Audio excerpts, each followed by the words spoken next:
Hello and welcome to Rough Reads.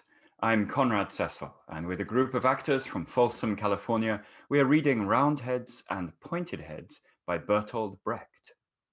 The play is set in the fictional kingdom of Yahoo, and the state is about to go bankrupt. Meanwhile, a group of starving farmers is gathering together to form a revolution under the banner of the sickle.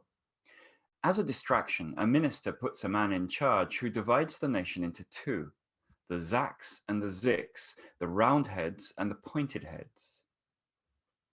The play is based or inspired by Shakespeare's Measure for Measure and has similar themes of corruption and justice and power and a whole host of colourful characters.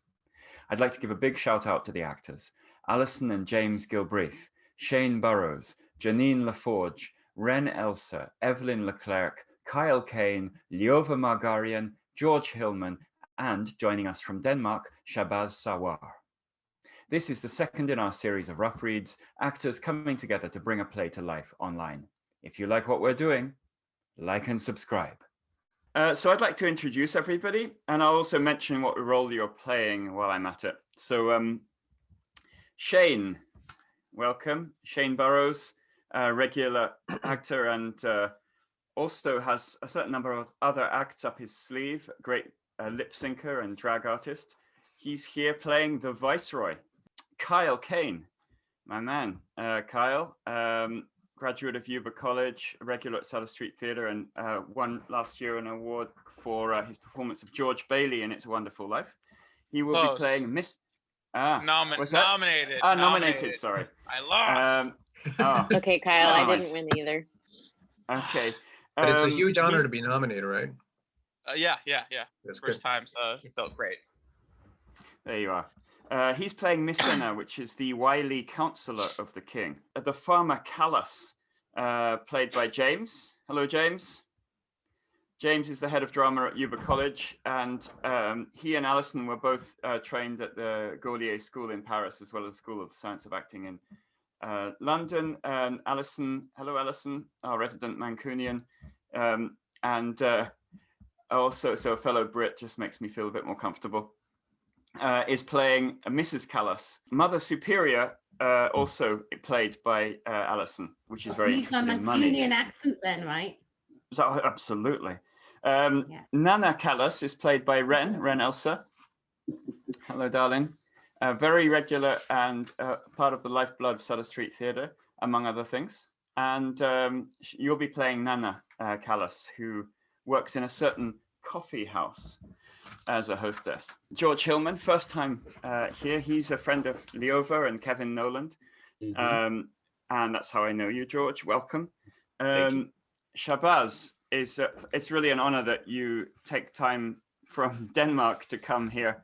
Shabhaz is in Denmark, and I know Shabhaz Sarwar from Los Angeles when he won an award at the Monologue Slam for, in fact, that was from Julius Caesar too, wasn't it? It was Mark Antony.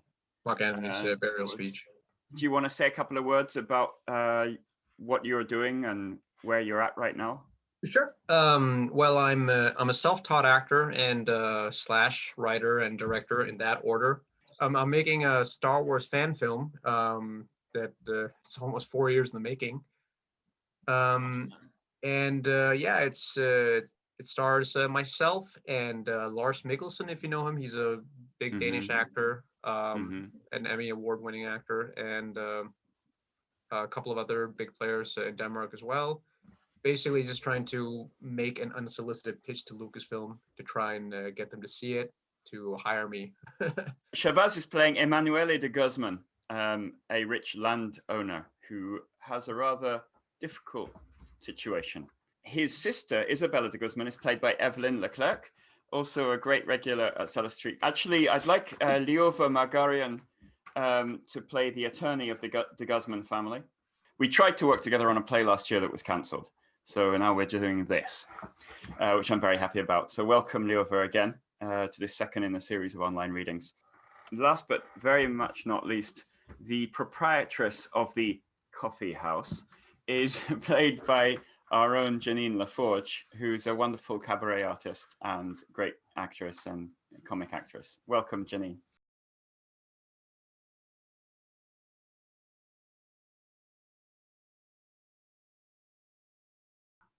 So welcome, and this is Bertolt Brecht's Roundheads and Pointed Heads. The land of Yahoo, the city of Luma, the Viceroy's palace.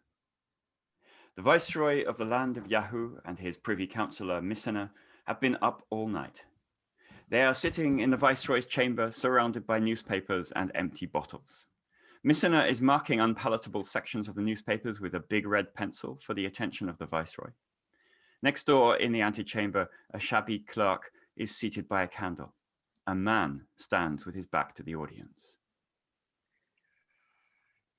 Enough, Misena.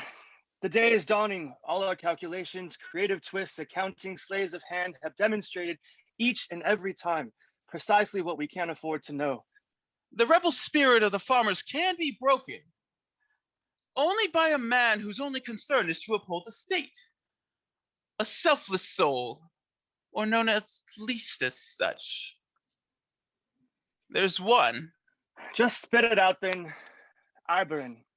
The man's discovered that Yahoo has two quite separate races living side by side, who even outwardly are quite distinct. The key is in the shape of the people's skulls. One race has rounded heads and the other pointed, and each head has a corresponding soul. The one race with the rounded skulls are called, says Iberin, the Zaks, and they have been a part of Yahoo's healthy blood and soil right from the dawn of immemorable time. The others, those with pointed heads you follow, are foreign interlopers in our land. They're called the Ziks, and they have no proper home. It's Zikish spirit, so says Iberin, that bears the blame for all this country's ills. All delegate authority at once. Go fetch the man. He's already here. He's been waiting hours across the hall. Of course. I should have known that. Your skills and foresight. The Viceroy runs out. Senior Iberin. At a signal from the clerk, the man waiting outside rises. As he steps through the portals, he takes a deep bow. A back street in the old town. Outside Madame Cornamontes' coffee house, Nana Callas is raising a large flag with the portrait of Iberin. Madame Cornamontes is directing operations from below. I'm flying the flag, aren't I? And I won't be employing any more Zikish girls. Nana Callas comes out of Cornamontes' coffee house with a letter, reading. Just a moment ago, Senor de Guzman came down the street. He's going for his little walk before lunch. He'll be back any minute. I have to have a word with him. Even once you've got the measure of the ways how love is sold, making money out of pleasure isn't all that fun. Well, it has been done, but it can't prevent you getting old. After all, you don't go on being 16 always, do you? Good morning, Nana. I must have a word with you. Step into this doorway here. My father has written again to say he can't pay the rent. Well, this time he must, I'm afraid. My sister is entering the convent of San Barabbas, and she needs her novice's dowry. Surely you don't want my parents to starve because of that. My dear Nana, my sister is about to dedicate herself to a life of virtue and renunciation with the needy sisters of San Barabbas. You have to respect that. Even if it is not necessary for all girls to live chaste lives, at least you should think more highly of those who do. Don't you love me anymore, Emmanuel? It has nothing to do with us. I'll come and visit you this very afternoon. Then you'll see how fond of you I still am. Wait a moment. Here are some people who might pick on you for being a Zik. Gentlemen, what do you say? Can't a poor girl expect the man who's led her astray at least to show his appreciation a bit? Or is that too much to ask? Oh, I do like your hat, sir. I'd love to have one like that. Go on, show me the inside so I can see the maker's name. He knocks off the hat and points at de Guzman's pointed head. Zik, let's take him to the tribunal. The Hatzos drag off de Guzman at a village well. The round-headed farmer Callas, his wife and children, and the pointed-headed farmer Lopez, his wife and children, are drawing water. Give me your hand, Callas. Today, September 11th, is a day to remember. Today, we farmers take up arms to shake off the yoke of oppression, or die. The radio broadcasts the proclamation of the new governor to the people of the land. My Zakish countrymen of Yahoo, oppressed, exploited, and in misery, a fearsome foe lurks in our pleasant land, silently working its evil ways, the Zik. I hear you ask how you may recognize the fiend. His head, his pointed head betrays him. So I, Angelo Iberin, hereby decree the people are from now to be split in two, the round heads and the pointed heads. During the proclamation, the farmers have been feeling their heads.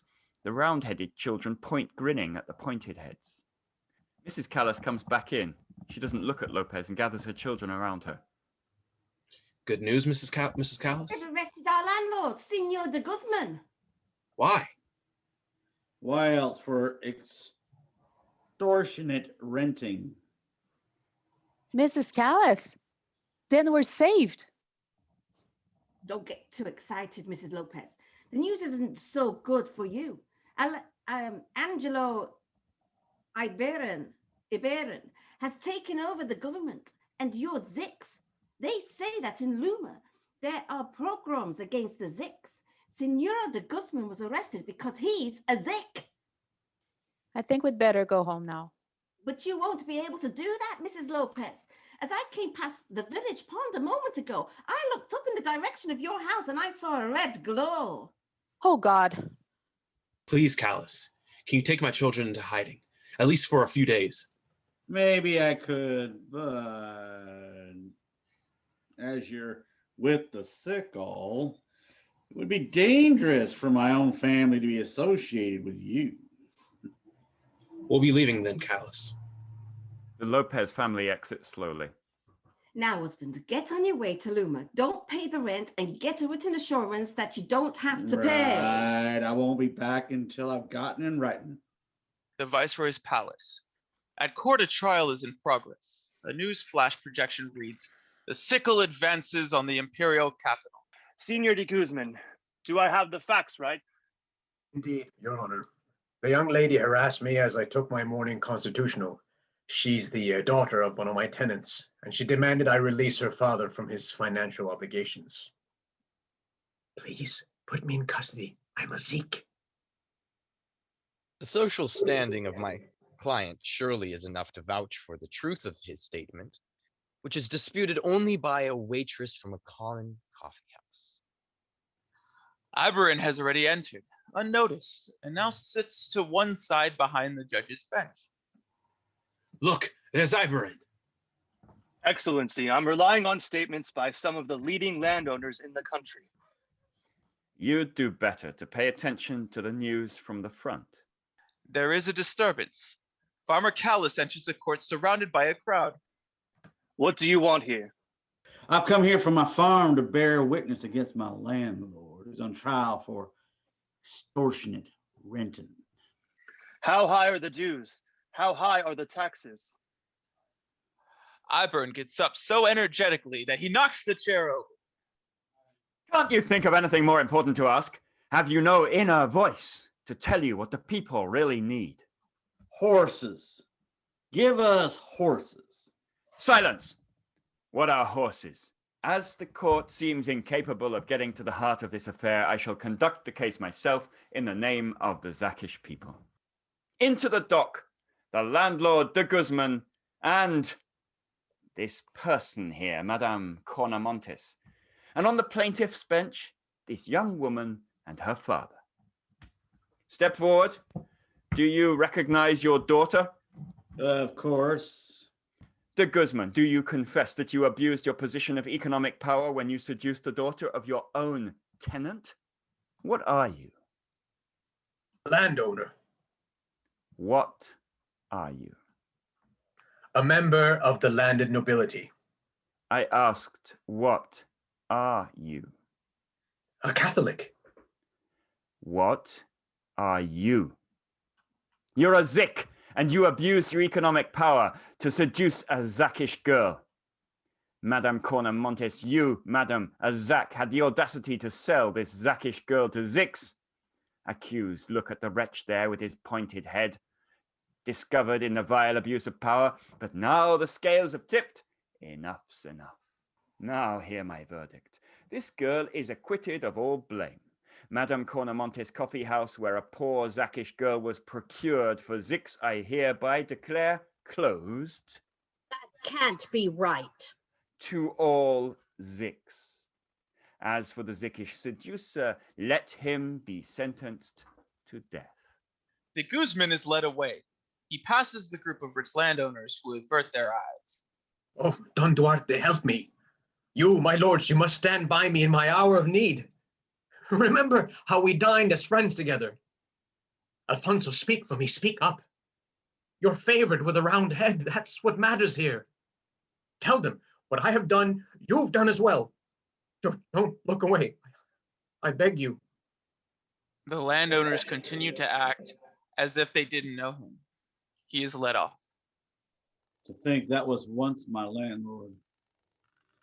Madame Cornamontes, my daughter's quitting.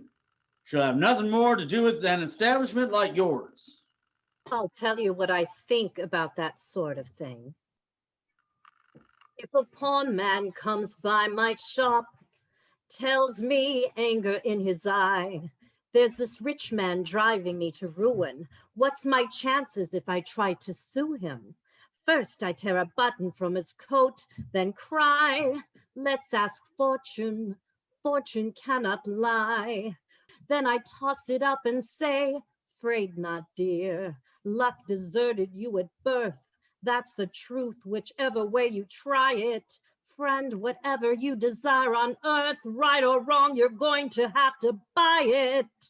You got good wax in your ears, good woman. And the governor told us loud and clear the rent is just a paltry matter. All I need are horses, and I'll be fine. Before we begin negotiations about Senorita de Guzman's entry into the convent, the young lady would like to ask a few questions. Is the convent a strict one? The most strict there is, my child, but also the most expensive. We're well aware of that.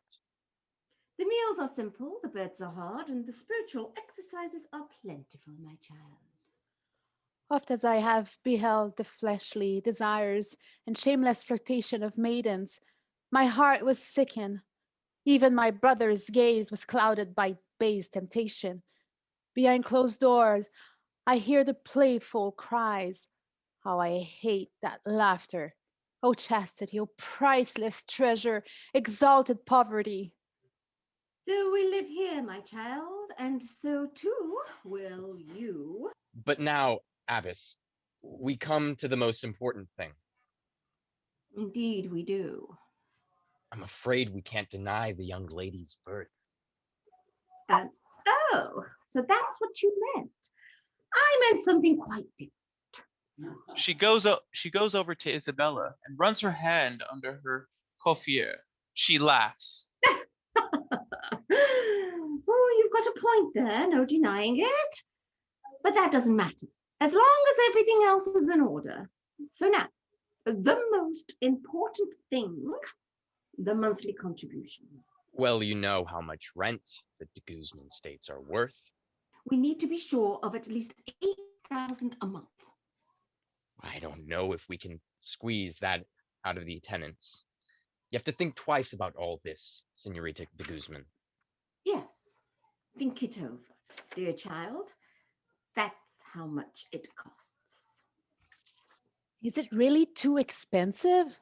The life on which your heart is set will leave your family deep in debt. But I'll have it. There's nothing wrong with it. All right, all right. Could the estates pass nominally to the convent? And would the sisters be prepared to go to court to protect them if needed? Would they sign an undertaking to the effect here and now?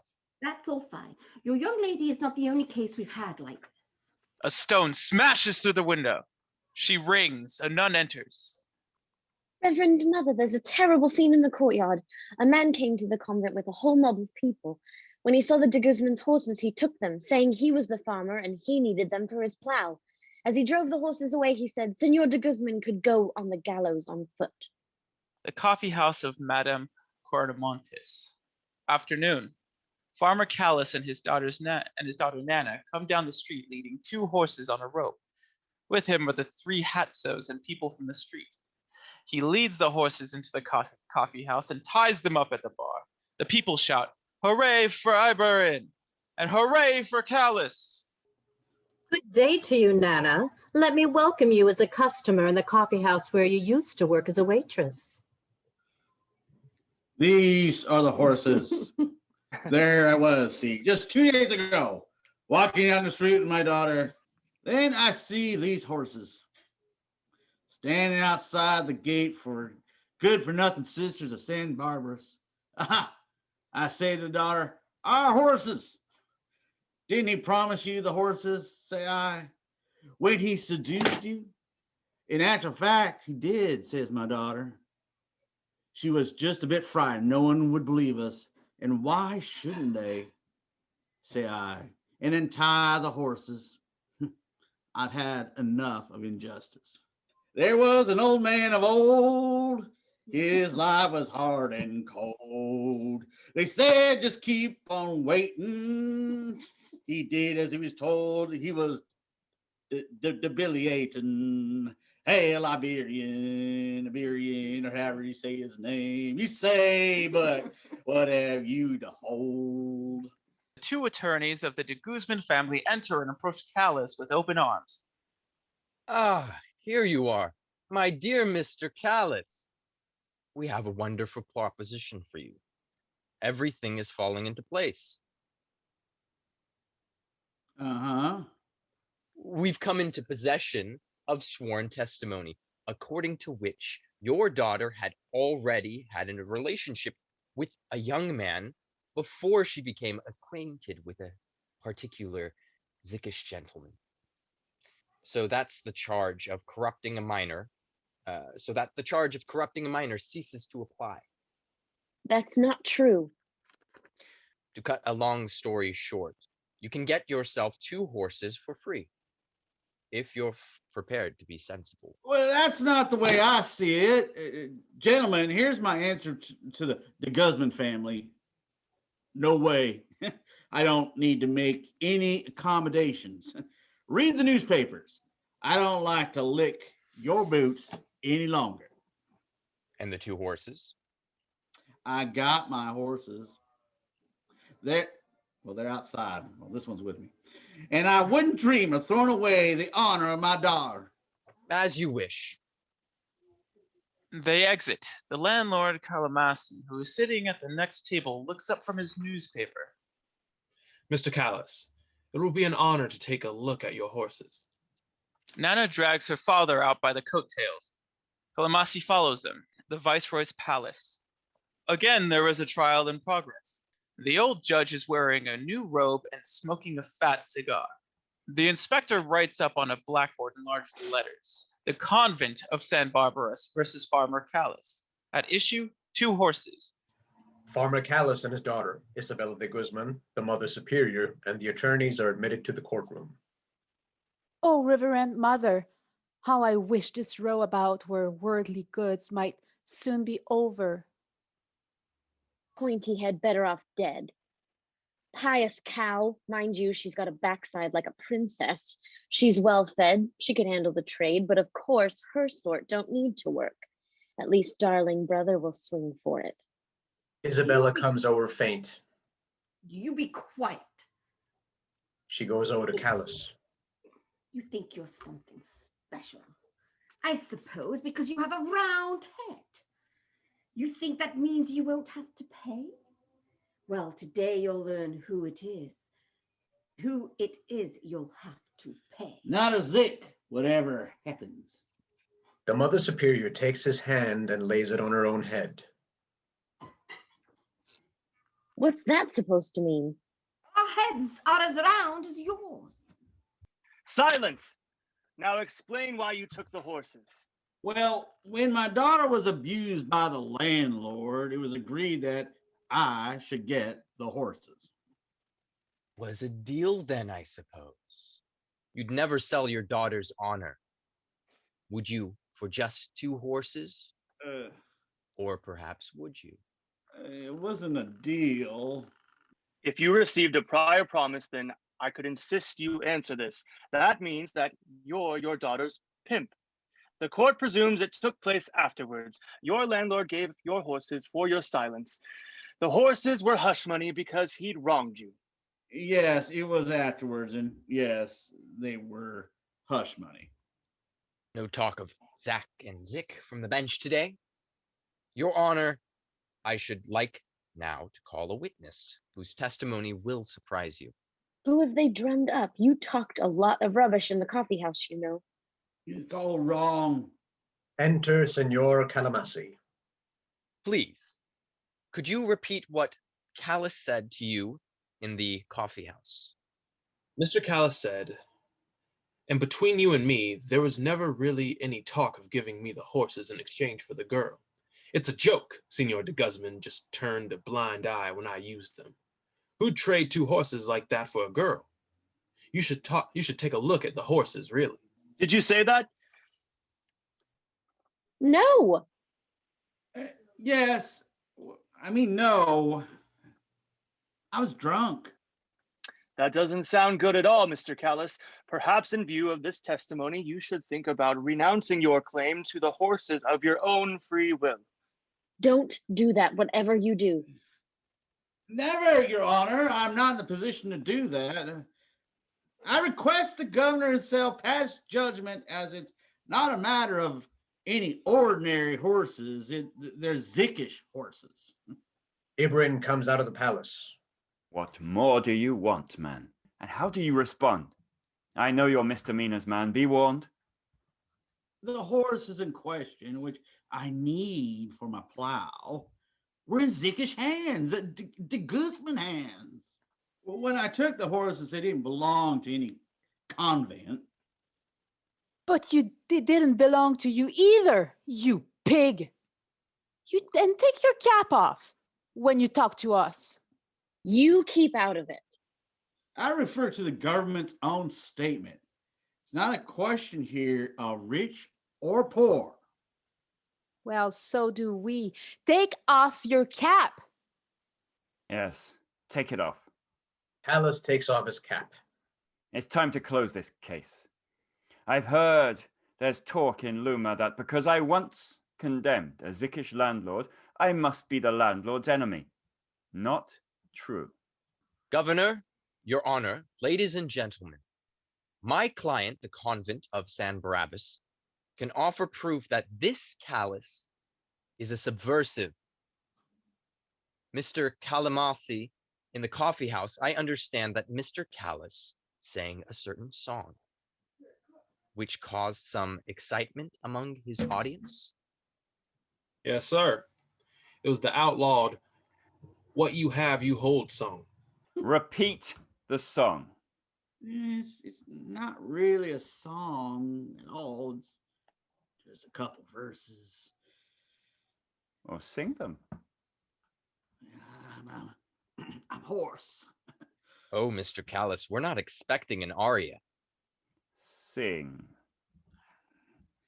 I only heard it once. I'm not sure I can remember. It went something like this.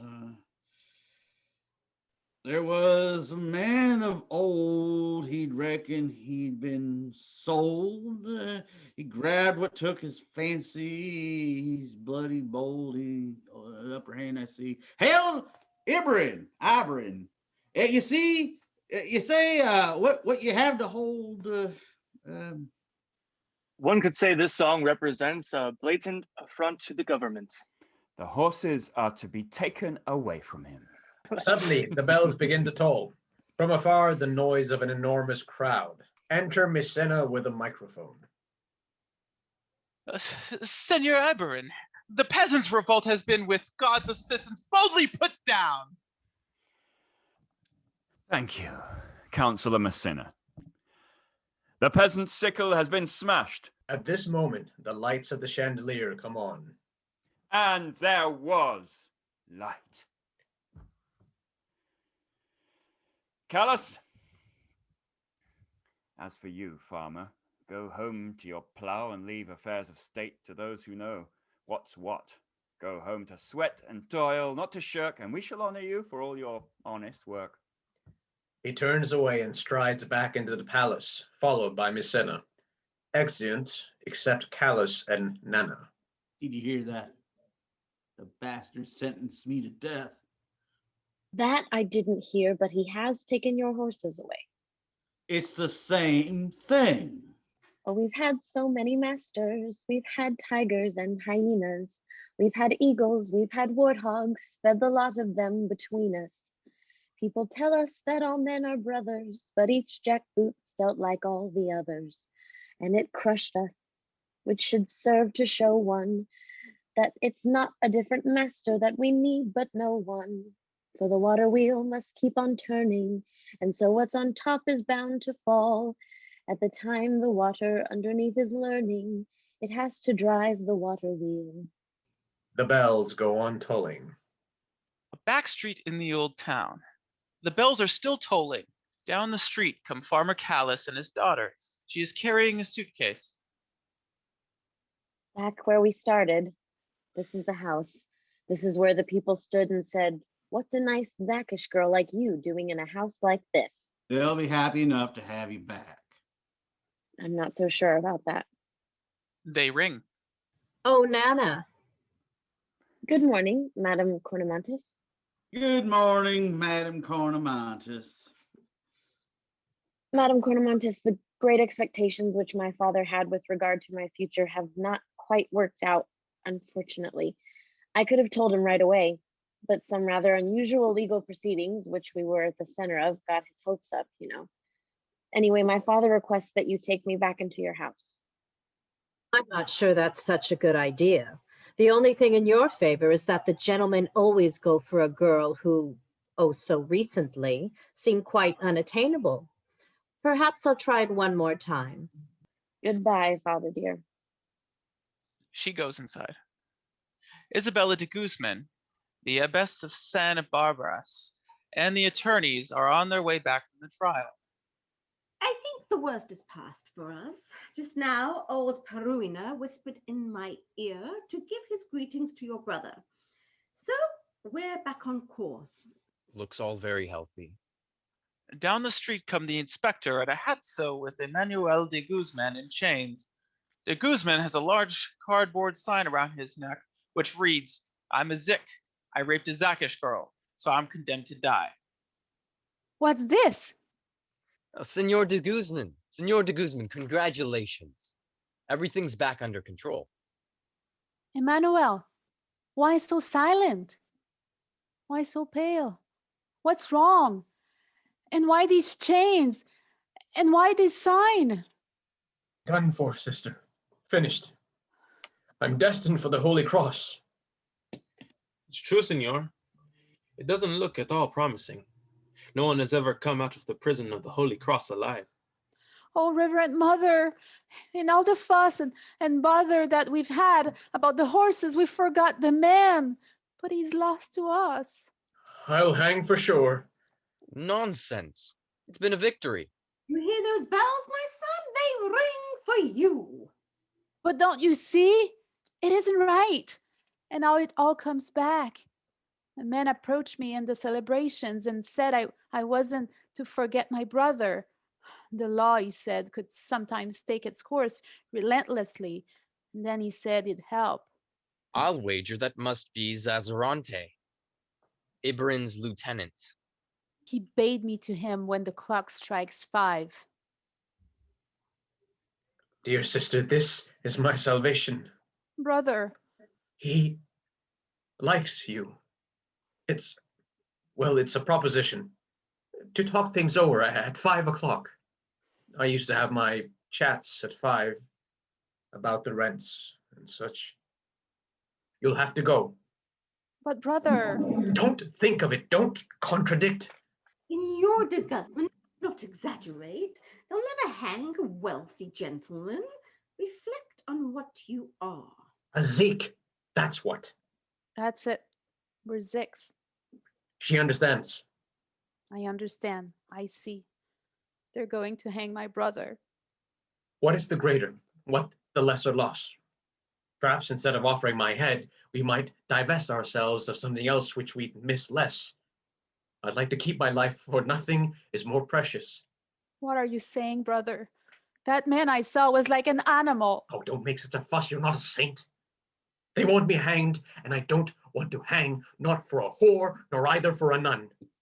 Such talk is just a token of despair. She runs off. This close to death, and everything is fair. She'll never do it. I'll see what I can do. They exit. The Hatso and the Expector drag de Guzman off. In the coffee house of Madame Cornamontes, Isabella de Guzman is standing at the entrance. She rings. Nana opens the door. What do you want here? Circumstances compel me to seek you out. The execution of my brother has been announced tomorrow morning at 5 o'clock. There is a possibility that I may save him, but it requires an unusual sacrifice, and it puts me in a situation which, being inexperienced in these matters, I cannot handle on my own. Sit down. Please don't think me cynical, but my plight forces me to ask you questions of a sort which you, because of your profession, must needs to be well equipped to answer. Ask away, but you'll have to pay Madame for my time. I'll pay for your time. Nana fetches Madame Cornamontes. Make sure you milk the cow. She's loaded. They both enter the room. Need to tell me your name, my child. Just ask as freely and frankly as if I were your father confessor. You need to know that the life of my brother depends on my going to a certain highly placed gentleman who, they tell me, has conceived a liking for me. I have no idea how to conduct myself, nor whether this fashion of granting and demanding love is usual. Entirely usual. So there's no reason why I should ask that this cup pass from me. Not at all. Yet. There is one thing. What is that? Speak. Tell me, please. Your money, my dear. Indeed, it's a very strong reason. Why should you, in your position, lower yourself? Why should you do anything at all that you don't want to do? But a certain highly placed person demands it. Rightly so, my child. There's nothing to be said against that. Why should he not demand it if he's highly placed? And why should he not receive what he demands? But what concern is this of yours, since you are highly placed too, and have the means to have your justice done in style? A certain je ne sais quoi. What are you suggesting? My girls, of course. Who else? Look at her sitting there, lazy slut. Too idle to blink, and all the time we're talking about her employment prospects. Nana, wait outside. My best girl will go in your place. Impossible. You don't know who he is. Whoever he is, he won't notice. The commander of the Holy Cross. So much the better. She'll go in your clothes and she'll imitate your manner, but she'll be much better than you could ever be. Your brother will go free, and it'll cost you 1,000 pesos. She'd be willing to do it for money? More than willing. Cash makes you horny. Oh, they say to see the red moon shining on the waters causes girls to fall. And they'll talk about a woman pining for some lovely man, but not at all. If you want to know what makes them swoon, it's his checkbook, not the moon. Try to look at this in light. Decent girls won't take to bed, and gent whose wad is tight. But they can be very loving if a fellow sees them right. It's a fact. Cash makes you horny. Nana! The girl doesn't have to know the price. Nana, swap clothes with the young lady. You're going to the commander in her place. And what's in it for me? Don't be cheeky. You'll get the normal rate. Now get yourself dressed. Try to move a bit more woodenly. Forget everything you've learned from me. Act as if you hadn't learned a thing. As if just being there was enough. Better stay here until Nana comes back. In a couple of hours, you can go home in your own clothes. Madame Cornamontis leaves the room and goes back behind the bar. Prison. The inspector of the police enters with a measure and measures de Guzman's neck. Neck 16 inches. That's a drop of 8 feet. Keep quiet in there. If I make a mistake, there'll be such a stink. Enter the attorney. De Guzman, glad tidings. Your sister is with the commander. At least we can be sure Zazarante won't be bothering us for a while. You'll still have to get started shaving him. The Hatso starts to shave the landowner, de Guzman. Farmer Callis enters the prison cell. Senior Guzman, if you won't let me off the rent, I'll take a rope and hang myself to end this misery. You're in luck. Senor de Guzman's pardon is as good as in the bag. The wardens here just don't know it yet. He's to be pardoned on the gallows in celebration of the return of a great statesman who is due back in town tomorrow. But we're still a little worried, you see, about letting him walk to the gallows in the state he's in. He's been under so much stress. Why don't you go in his place? In return, say, for 1 year's rent relief? It's perfectly safe, as good as. 2 years rent free, at least. That's all I'm risking. That's all. I'm risking my neck. Senor de Guzman, your tenant, Callis, is prepared to take your place. You just have to come to an agreement about the rent. How am I supposed to live? You're a lazy, slovenly lot, otherwise you wouldn't have to beg. If I'm lazy, what do you call yourself? You should be ashamed of yourself. Always wanting something for nothing. I don't want something for nothing. I just want something. You can go if you like.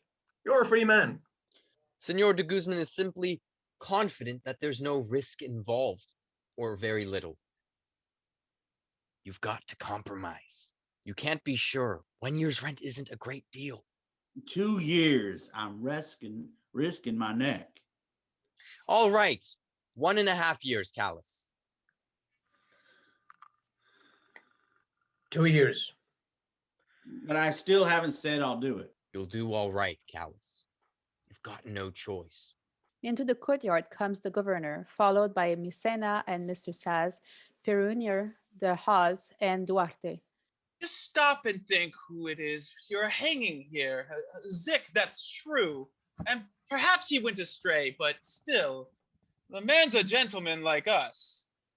Like us? A man like us? Well, yes, he lives from rent. I, Iberin, do not live from rent. Enter the viceroy, elegant and smiling, wearing a steel helmet and a military overcoat over his tuxedo. They all bow. Good day there, Iberin. You come on cue, my lord. A thorny problem has engaged us, and Senor Iberin, who's occupied with an exemplary affair to show the common people what is right and wrong, is rather in a rut. I hear you've condemned a wealthy man to death because he had his pleasure with a peasant's daughter. Now he's to be hanged. The man's a Zik and can't afford to err. This man right here, is this the wealthy Zik? This is the Zikish landlord, Your Excellency. Can we be sure? Would he wear wooden shoes? To clear up any doubt, I'll lift his hood. The inspector removes the hood. Why, it's the Zakish peasant! Would you be hanged for such a small advantage, you wretch? Well, Mr. Iberin, it's not so small. It's 2 years' rent. Bring in the second fish. Catch. Nana is led in the clothes of Isabella de Guzman. The clothes are torn, and she walks with difficulty, but she's still wearing the veil. It was no doubt uncomfortable for her, and yet discomfort for this sort her trade. For Iberin, I think I know this fish. He lifts her veil. peasant's daughter! Ha! The Zakish girl! De Guzman is brought in. His sister accompanies him. Now why, de Guzman, should we pardon you? I'll tell you why. Because your tenant farmer is so concerned to see that you don't hang, he'd rather go and face the noose himself. What's more, this farmer's girl would rather work the streets than see you hanged. In short, we have to set you free. You're so well loved. Untie the landlord and the farmer too. Measure for measure and freedom for them both. Live and let live. Emmanuel, really free? Of course. And what about my 2 years' rent? Oh no, that contract was unethical and void. Table is brought and laid. The viceroy, Misena, Isabella, and the rich landowner takes their seats. The Atso brings soup for Callis and his daughter. They sit down on the ground and eat. It but remains, dear Iberin, that I assure you of your heartfelt satisfaction, for you have managed, by your doctrine of round and pointed heads, to save the state from mortal peril and to resurrect the precious order that we know and love. My lord, I think we may be sure this sickle, once emblem of rebellion and unrest, is now forever banished from your land and from your capital. Quite right, my friend. And so, no more Zik and Zak. Sire, as you wish. Drink, friends, drink! The status quo, I say. The landowners smoke their cigars and rock together, singing the chorus of landed gentry. The Hadso takes down a wooden frame that has been leaning against a wall in the courtyard. He needs it for the executions. Behind it, on the newly whitewashed wall, a huge red sickle is revealed. They all see it and freeze. The farmers, muted under their hoods, sing the song of the sickle. Peasants arise. Open your eyes. Don't let life pass you by. One day you all must die. Your chains will only be broken when yourselves have spoken. Open your eyes. Peasants arise! And curtain. Okay, so that was the communist cabaret.